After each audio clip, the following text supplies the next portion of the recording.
हरि ओम ब्रह्मानंदं परमसुखदं केवलं ज्ञानमूर्तिं द्वन्द्वातीतं गगनसदृशं तत्त्वमस्यादिलक्ष्यम् एकनित्यं विमलमचलं सर्वधी साक्षिभूतं भावातीतं त्रिगुणरहितं सद्गुरुं तन्नमामि।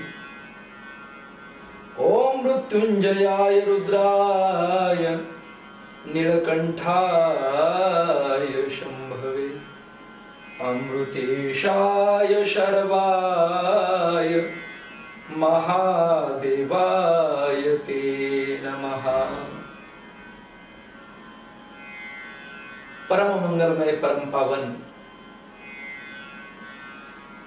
गोदावरी गंगा मातेच्या परम पावन कुक्षीमध्ये विराजमान श्री क्षेत्र नांदूर मध्यमेश्वर या परम पावन तीर्थक्षेत्राचा जो महिमा आहे तो महिमा आज आपण श्री नर्मदा गौमाता या यूट्यूब चॅनलच्या माध्यमामधून भाग्यवान जे काही श्रोते आहेत यांच्यासाठी प्रकट करीत आहोत। सज्जनो, जगद्गुरु संत श्रेष्ठ तुकोबाराय सांगतात, गोदा तटी निर्मळे देवदेवांची राऊळे संत महंत मेळे दिवस जाय सुखाचा। गोदावरी गंगेचं एक विशेष पद्धतीचं असणारं माहिम्य जगद्गुरु संत श्रेष्ठ तुकोबाराय प्रकट करतात।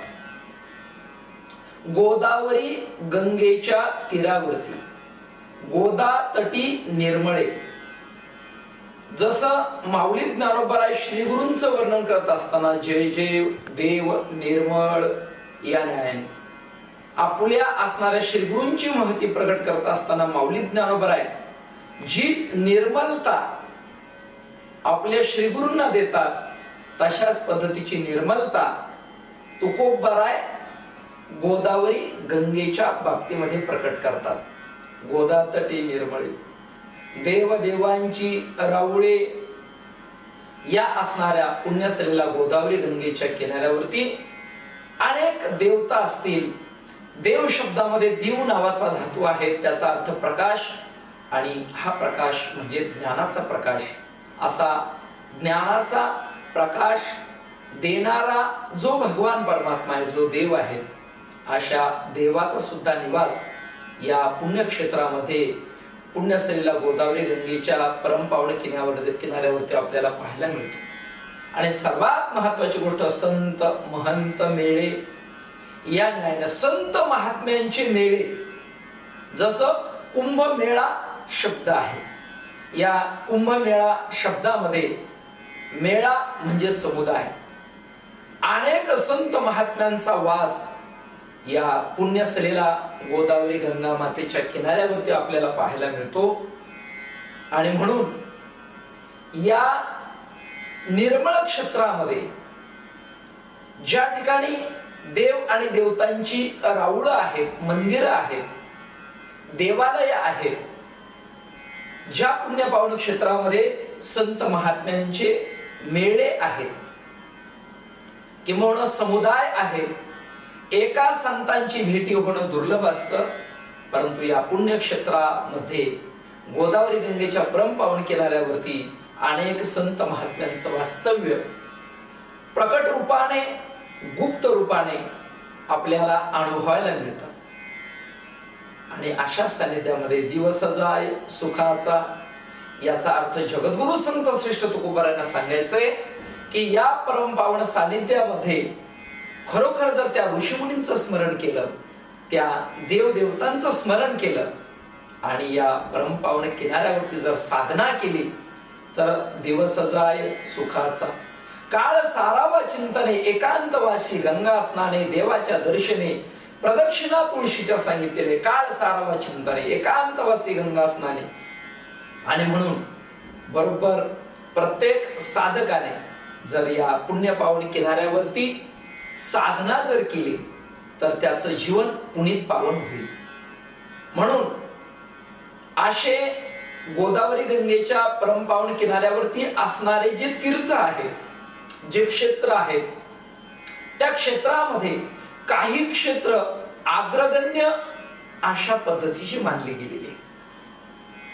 काही दिवसांपूर्वी मोठे कदम माऊली, माणिक महाराज शास्त्री बाबा, भास्कर महाराज, पितांबर महाराज शास्त्री बाबा अशा थोर सत्पुरुषांच्या सानिध्यामध्ये गाडीने गोदावरी गंगा मातेची परिक्रमा करण्याचा अगदीच महान अशा पद्धतीचा सुवर्णयोग माझ्या जीवनामध्ये प्राप्त झाला. आणि या परमपावन साधकीय कालखंडामध्ये श्री क्षेत्र त्र्यंबकेश्वर पासून तर राजमुंद्री पर्यंत, यानम पर्यंत जाण्याचा सुयोग जीवनात प्राप्त झाला. अनेक तीर्थ, अनेक क्षेत्र यांची दर्शन जवळून करण्याचा सुयोग जीवनात प्राप्त झाला. या सर्व पुण्यक्षेत्रांचा महिमा एक वेगवेगळ्या पद्धतीने अनुभवायला मिळाला. अनेक साधू संत महात्म्यांचं असणार अंतरंग स्पर्शी जीवन, साधनानिष्ठ जीवन, काही घटना ऐकायला मिळाल्या. तर हे सर्वच क्षेत्र ज्याच्या त्याच्या परीने एक एकापेक्षा बलवान आहे, किंवा प्रत्येकाचं माहिम्य भिन्न भिन्न आहे. परंतु या सर्व माहिम्यामध्ये श्री क्षेत्र नांदूर मध्यमेश्वर, ज्या परमपावन क्षेत्रामध्ये गोदावरी गंगा माता दक्षिण वाहिनी झालेली आहे. दक्षिण वाहिनी गोदावरी गंगा ज्या ज्या परमपावन क्षेत्रामध्ये झालेली आहे, त्या क्षेत्राला दक्षिण काशी अशा पद्धतीची संज्ञा प्राप्त झालेली आहे.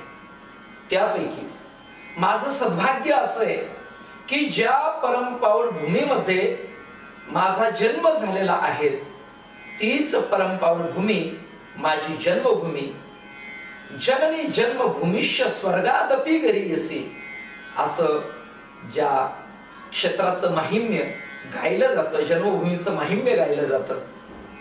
माझं सद्भाग्य आहे की अशा पुण्यसलेला गोदावरी गंगा मातेच्या पूर्व किनाऱ्यावरती श्री क्षेत्र नांदूर मध्यमेश्वर प्रति दक्षिण काशी असं ज्या क्षेत्राचं माहिम्य आहे, या परमपावन क्षेत्रामध्ये माझा जन्म झाल्यामुळे मला अतिशय जीवन धन्य झाल्यासारखं वाटतं. असो, केवळ फक्त माझी जन्मभूमी म्हणून या क्षेत्राचं वर्णन मी करतो आहे असं नाही, तर या क्षेत्राचा असणारा जो पौराणिक इतिहास आहे, जो प्राचीन इतिहास आहे, तो त्रेता युगीन कालखंडापासून आपल्या समोर येतोय.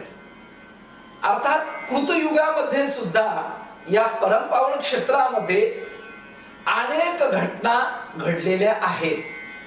परंतु त्यापैकी त्रेतायुगीन कालखंडाचा दाखला आपल्याला यासाठी द्यायचा आहे की भगवान प्रभू रामचंद्र आपल्या वनवासाच्या कालखंडामध्ये जास्तीत जास्त त्यांनी वास्तव्य ज्या नाशिक नगरीमध्ये, ज्या पंचवटी क्षेत्रामध्ये केलेलं आहे, याच पंचवटी क्षेत्रापासून, नाशिक क्षेत्रापासून सरळ अंतर जर धरलं तर अवघे 30 किलोमीटर अंतरावरती श्री क्षेत्र नांदूर मध्यमेश्वर हे परमपावन क्षेत्र विराजमान झालेलं आहे.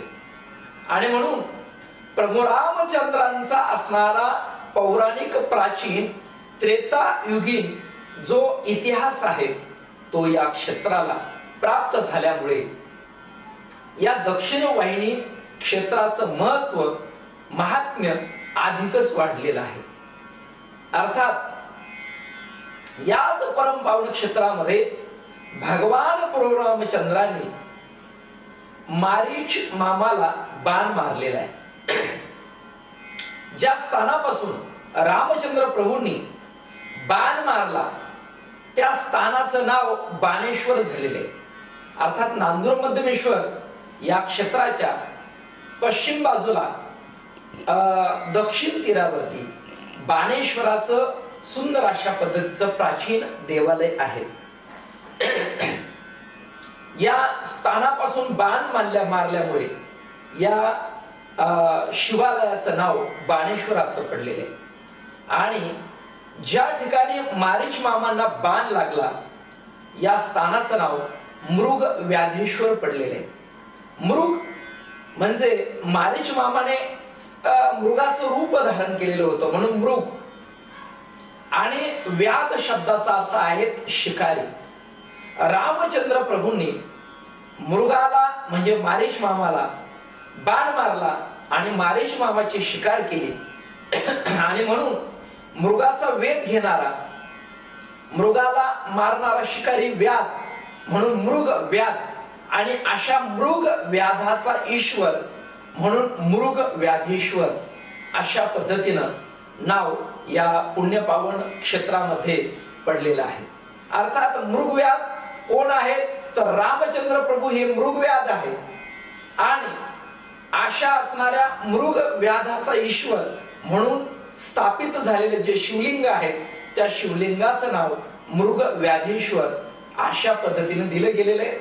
किंवा मृगव्याध आहे ज्याचा ईश्वर असे असणारे मृग व्याधेश्वर अशा दोन्ही पद्धतीनं आपल्याला मृग व्याधेश्वर शब्दाची व्याख्या करता येईल. असो, हे जे शिव मंदिर आहे या शिव मंदिराला सुद्धा फार सुंदर अशा पद्धतीची प्राचीन ऐतिहासिक परंपरा पार्श्वभूमी लाभलेली. अति सुशील वह कन्या थी, अरुणाम अहिल्या देवी था, मुख मंडल की ज्योति देखकर भास्कर भी शर्माता था. अशा पद्धतीनं ज्या अहिल्या देवीचं वर्णन केलं जातं त्या पुण्यश्लोक अहिल्या देवींचं वास्तव्य या श्री क्षेत्र नांदुर मध्यमेश्वर या क्षेत्रामध्ये झालेलं आहे. अर्थात अहिल्या देवींनी काही चातुर्मास सुद्धा या नांदूर मध्यमेश्वर क्षेत्रामध्ये केलेले आहे. नांदूर मध्यमेश्वराच्या परमपावन परिसरामध्ये अनेक जुन्या बारवा पाहायला मिळत होत्या. आता काळाच्या ओघामध्ये त्या बारवा बुजवल्या गेल्या किंवा त्या नष्ट झाल्या. परंतु अशा असणाऱ्या प्राचीन ज्या बारवा होत्या तर त्या पुण्यश्लोक अहिल्या देवीने निर्माण केलेल्या होत्या. आणि म्हणून असं हे असणारं अतिशय परमपावन क्षेत्र श्री क्षेत्र नांदूर मध्यमेश्वर याच मृगव्याधेश्वर मंदिराचा जीर्णोद्धार पुण्यश्लोक अहिल्या देवीने केलेला असावा अशा पद्धतीनं काही इतिहास सुद्धा सापडतो किंवा त्याला तशा पद्धतीची पार्श्वभूमी सुद्धा आहे. आणि म्हणून अतिशय सुंदर हे मृगव्याधेश्वराचं अतिप्राचीन देवालय ज्या पुण्यपावन क्षेत्रामध्ये आहे, ज्या पुण्यपावन क्षेत्रामध्ये गंगा मध्यमेश्वर या गावाचं नाव नांदूर मध्यमेश्वर हे गंगा मध्यमेश्वर या प्राचीन देवालयावरून या गावाचं नाव नांदूर मध्यमेश्वर अशा पद्धतीचं पडलेलं आहे. अर्थात नांदूर शब्दाला मध्यमेश्वर हा जो शब्द लागलेला आहे तर या पुण्यपावन क्षेत्रामध्ये गंगा गोदावरी मातेच्या अगदी मध्य भागामध्ये असणारं स्थित जे देवालय आहे, जे शिवालय आहे त्या शिवालयाचं नाव गंगेच्या मध्यभागी म्हणून मध्यमेश्वर अशा पद्धतीचं पडलेलं आहे. आणि या मध्यमेश्वराची अति प्राचीन कालखंडापासून चालत आलेली भव्य दिव्य यात्रा महाशिवरात्रीच्या पर्वणीवरती श्री क्षेत्र नांदूर मध्यमेश्वर या क्षेत्रामध्ये होत असते. आणि म्हणून या मध्यमेश्वराच्याच नावावरून या नांदूर क्षेत्राला नांदूर मध्यमेश्वर अशा पद्धतीचं नामाभिधान प्राप्त झालेलं आहे. म्हणून मृगव्याधेश्वराबरोबरच गंगा मध्यमेश्वराचं स्थान या पुण्यपावन क्षेत्रामध्ये आहे. याच बरोबर श्री सिद्धेश्वराचं स्थान सुद्धा या क्षेत्रामध्ये आहे. याच बरोबर बाणेश्वराचं स्थान या पुण्यपावन क्षेत्रामध्ये आहे. याच बरोबर वशिष्ठ ऋषींनी ज्या ठिकाणी अश्वमेध यज्ञ केला असं जे स्थान आहे त्या स्थानाचं नाव राघवेश्वर आहे. आणि जवळच काही 3 पवित्र नद्यांचा संगम नांदूर मध्यमेश्वर क्षेत्रामध्ये मानला गेलेला आहे. त्यापैकी एक जो संगम आहे तर तो संगम कादवा नदीचा जो संगम आहे तो अगदीच नांदूर मध्यमेश्वर क्षेत्रामध्येच गोदावरी गंगा मातेला झालेला आहे. आणि इतर जे काही संगम आहेत म्हणजे दारणा नदीचा संगम तो थोडासा वरती झालेला आहे. असा त्रिवेणी संगम या नांदूर मध्यमेश्वर क्षेत्रामध्ये असल्यामुळे मला वाटतं या क्षेत्राचं वर्णन प्रयागराज अशा स्वरूपाचं जरी आपण केलं तरी सुद्धा वावगं ठरणार नाही. आणि म्हणून अतिशय पुण्यपावन दक्षिण वाहिनी गोदावरी गंगा माता म्हणून काशी क्षेत्राचा दर्जा प्राप्त झालेला आहे. आणि 3 नद्यांचा संगम या ठिकाणी झालेला आहे. म्हणून याला प्रयाग अशा पद्धतीचं क्षेत्र जरी वर्णन केलं तरी वावगं ठरणार नाही. अशा पुण्यपावन क्षेत्राचा अतिप्राचीन महिमा या गावामध्ये जो वर्णन करून ठेवलेला आहे. अर्थात नाथबाबांनी सुद्धा या क्षेत्राचं वर्णन रामायणामध्ये केलेलं आहे. आणि पद्मपुराणाचा सुद्धा काही इतिहास या क्षेत्राच्या संदर्भामध्ये आपल्याला पाहायला मिळतो. परंतु या पुण्यपावन क्षेत्रामध्ये दक्षिण वाहिनी गोदावरी गंगा असल्यामुळे दक्षिण काशी म्हणून आपण ज्या क्षेत्राचं उच्चारण करतो याच क्षेत्रामध्ये अनेक ब्रह्मवृंदांनी वास्तव्य केलेलं आहे. किंवा अनेक ब्रह्मवृंदांची सुद्धा ही जन्मभूमी आहे.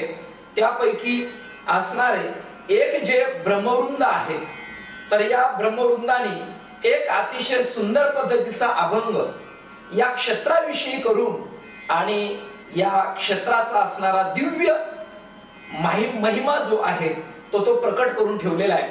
तो जो अभंग आहे या अभंगाचं वाचन मी या ठिकाणी करतो आहे. प्रत्येक भाग्यवान साधकाने हा जो अभंग आहे हा कंठस्थ करावा. हा अभंग आपण श्री नर्मदा गोमाता YouTube चॅनलच्या माध्यमामधून सुंदर पद्धतीने संगीतबद्ध करून आणि थोड्याच दिवसामध्ये साधकांसाठी आपण हा अभंग सुद्धा प्रकट करणार आहेत. म्हणून हा जो अभंग आहे तर या अभंगाचं वाचन मी या ठिकाणी करतो आहे. हा अभंग मला आमच्या श्री क्षेत्र नांदूर मध्यमेश्वर या पुण्यपावन क्षेत्रामध्ये असणारे श्री गुरु विलासप्पा जोशी यांच्याकडून प्राप्त झाला. अर्थात हा जो अभंग आहे तर हा अभंग आमच्या वडिलांनी त्यांच्याकडून घेऊन लिहून ठेवलेला होता. माझे वडील श्री मारुती बाबा शिंदे यांनी हा अभंग लिहून ठेवलेला होता. आणि म्हणून हा अभंग मी त्यांना विचारलं तुम्ही कोणाकडून घेतला तर त्यांनी विलासप्पांचं नाव मला सांगितलं. अशा विलासप्पांनी परंपरेनं हा जो अभंग आहे अतिशय दुर्मिळ अभंग हा विलासप्पांनी आपल्याकडे संग्रहित करून ठेवला. आणि म्हणून सद्भाग्याने आज श्री नर्मदा गोमाता YouTube चॅनलच्या माध्यमातून हा अतिशय परमपावन अभंग आपल्या समोर मी गातो आहे. अभंग अतिशय सुंदर आहे. धन्य शिवपुरी धन्य मध्यमेश्वर धन्य शिवपुरी धन्य मध्यमेश्वर वास निरंतर गोदे मध्ये तयाचे दर्शन प्राणी मुक्त होती तयाचे दर्शन प्राणी मुक्त होती पुनरुपी जन्म पुनरपी जन्म तया नाही तयाचे दर्शन प्राणी मुक्त होती गौतमीचे स्नान तयाला घडे समूळई झडे समूळई झडे पाप त्याचे तयाचे दर्शन प्राणी मुक्त होती कद्रू सौपार्णिमा मध्ये आहे तीर काशी जव भर पुण्य असे तयाचे दर्शन प्राणी मुक्त होती पर्वतवासिनी भगवती देवी कृपा करी आई महागौरी तयाचे दर्शन प्राणी मुक्त होती सिद्धेश्वर दर्शन घेन जो नर काशी विश्वेश्वर घडेल त्यासी तयाचे दर्शन प्राणी मुक्त होती मृगव्याधेश्वर दृष्टी जो न्याहाळी पापाची ती होळी जन्मांतरीची तयाचे दर्शन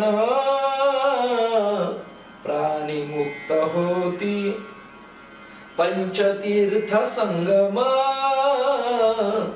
दक्षिण वाहिनी मिळून येते शमी तीर्था तयाचे दर्शन प्राणी मुक्त होती दशशत तीर्थ गणपती सानिध्य वशिष्ठ अश्वमेध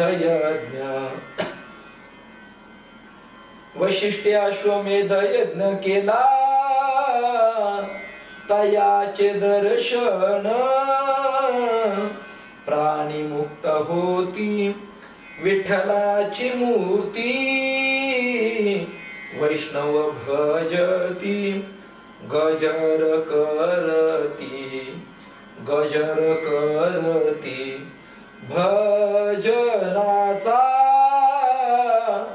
तयाचे दर्शन प्राणी मुक्त होती रामकृष्ण यांचा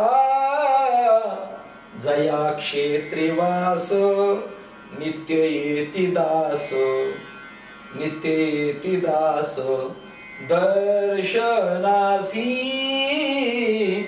तयाचे दर्शन प्राणी मुक्त होती घेऊन दर्शन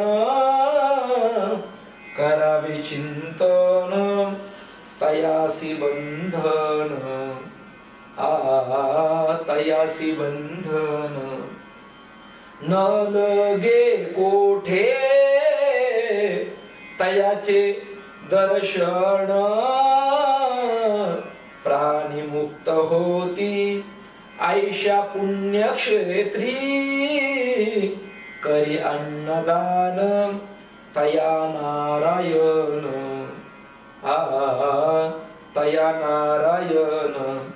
भेट देई तयाचे दर्शन प्राणी मुक्त होती भक्ती ज्ञान वैराग्य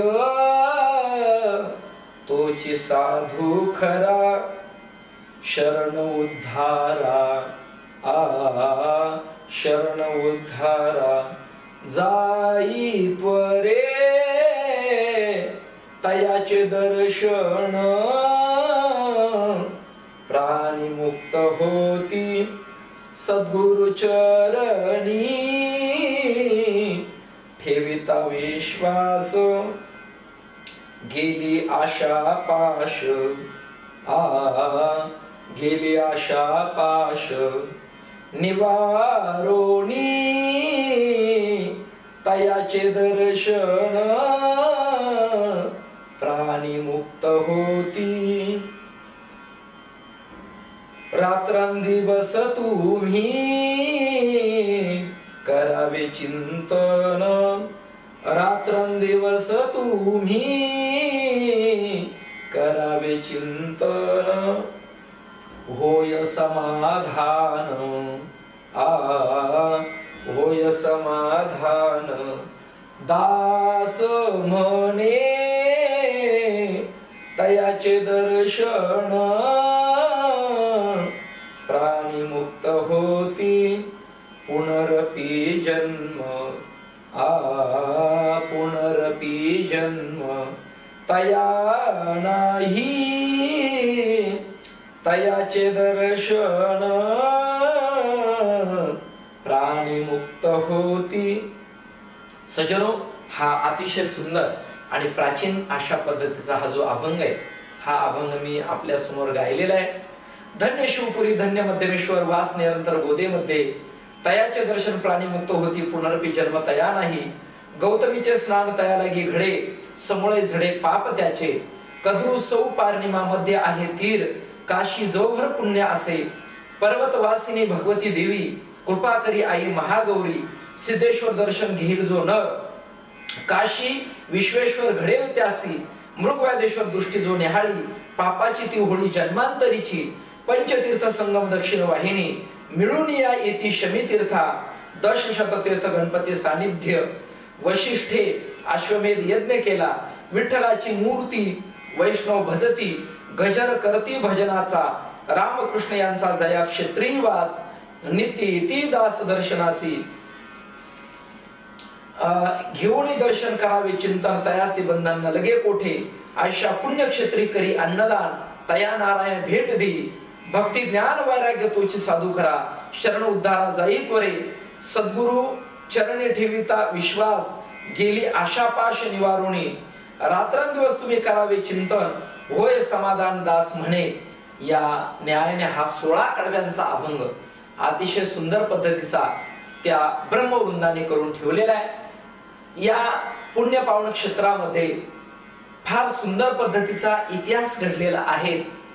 रामायणाची पार्श्वभूमी या पुण्य पावन क्षेत्राला लाभलेली आहे आणि म्हणून या पुण्य पावन क्षेत्राचा महिम्याचा हा जो नांदूर मध्यमेश्वर महिमा, या महिम्याचा आजचा हा प्रथम भाग आपण या श्री नर्मदा गोमाता YouTube चॅनलच्या माध्यमामधून आपल्यापर्यंत पोहोचवण्याचा प्रयत्न केलेला आहे। या पुण्य क्षेत्रावरती किमान 7 ते 8 प्रवचन आपल्याला श्रवण करायला मिळतील, म्हणून आजचा हा असणारा प्रथम भाग खास भाविक सज्जनांसाठी आपल्या समोर प्रकट केलेला आहे। आणि म्हणून गोदावरी गंगा मातेमध्ये जसे सुस्नात होऊन आपण आपलं जीवन पुनीत पावन करतो, तसं ही कथा भागीरथी, ही कथा गोदावरी हिच्यामध्ये सुस्नात होऊन आपण आपलं जीवन पुनीत पावन करावं अशा पद्धतीची विनंती आपल्या चरणारविंदी करतो। आणि अशाच पद्धतीचे व्हिडिओ श्रवण करण्यासाठी श्री नर्मदा गौमाता या YouTube चॅनलला आपण सबस्क्राईब करा। आणि सबस्क्राईब करून त्याला काही पैसे लागत नाहीत, परंतु मात्र त्यामुळे आपल्याला संपूर्ण या YouTube चॅनलची लिंक आपल्यापर्यंत पोहोचेल। रामकृष्ण हरी, रामकृष्ण हरी। श्री गंगा मध्यमेश्वर, श्री मृगयादेश्वर, श्री सिद्धेश्वर, श्री निवृत्तनाथ दादा, विश्वमाऊली ज्ञानोबराय, जगद्गुरु संत श्रेष्ठ तुकोबराय, महेशानंद तीर्थजी महाराज की जय।